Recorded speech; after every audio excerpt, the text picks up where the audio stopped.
Várias pessoas ficaram feridas ou foram detidas durante os protestos contra o regime comunista de Cuba nesse domingo, segundo a imprensa independente. Em Havana, jornalistas da Associated Press flagraram pelo menos 20 prisões de manifestantes que foram levados em carros policiais ou particulares. Também há relatos de pessoas que ficaram feridas em confrontos com a polícia, com a ditadura. Em Havana, um repórter da AP foi agredido por simpatizantes do regime e um fotógrafo da mesma agência de notícias foi ferido pela polícia. Em Camagüey, moradores denunciaram que a ditadura castrista enviou tropas especiais para reprimir os protestos e relataram ao menos 2 feridos em ação das forças da ditadura. A Anistia Internacional condenou a repressão da ditadura comunista. Pessoas foram feridas por tiroteios policiais, prisões arbitrárias, ameaças e ataques a jornalistas, incluindo um fotógrafo da agência AP. Disse Érica Guevara Rosas, diretora da Anistia Internacional para as Américas, na noite desse domingo. Nas redes sociais, o apoio aos cubanos que clamam por liberdade é enorme.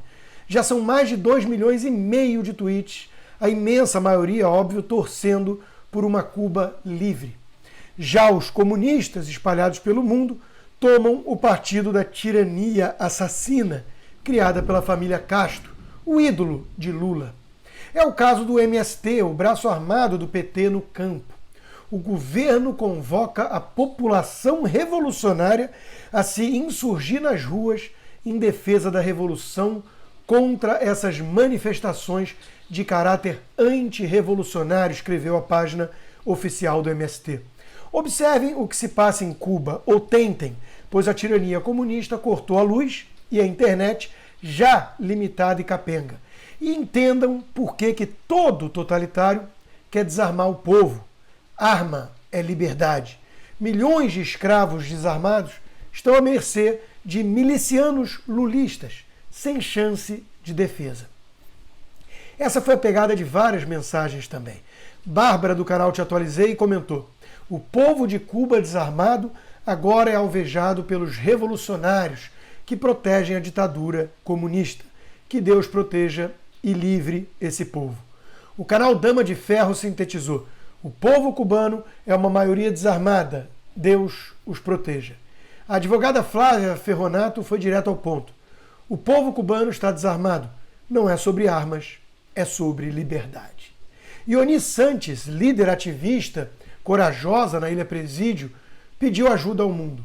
Eles reprimem e censuram. Chegou o dia que eles não querem aceitar que as pessoas já tenham dito basta. Sem internet, sem suprimentos e com as ruas tomadas pela polícia, é assim que a gente está. Pelo menos 2 colaboradores do movimento 14 de Maio estão desaparecidos. SOS Cuba. O senador republicano da Flórida, Marco Rubio, de origem cubana, explicou: os protestos em Cuba não são apenas sobre escassez. O socialismo promete comida, remédios, renda garantidos se você desistir da sua liberdade.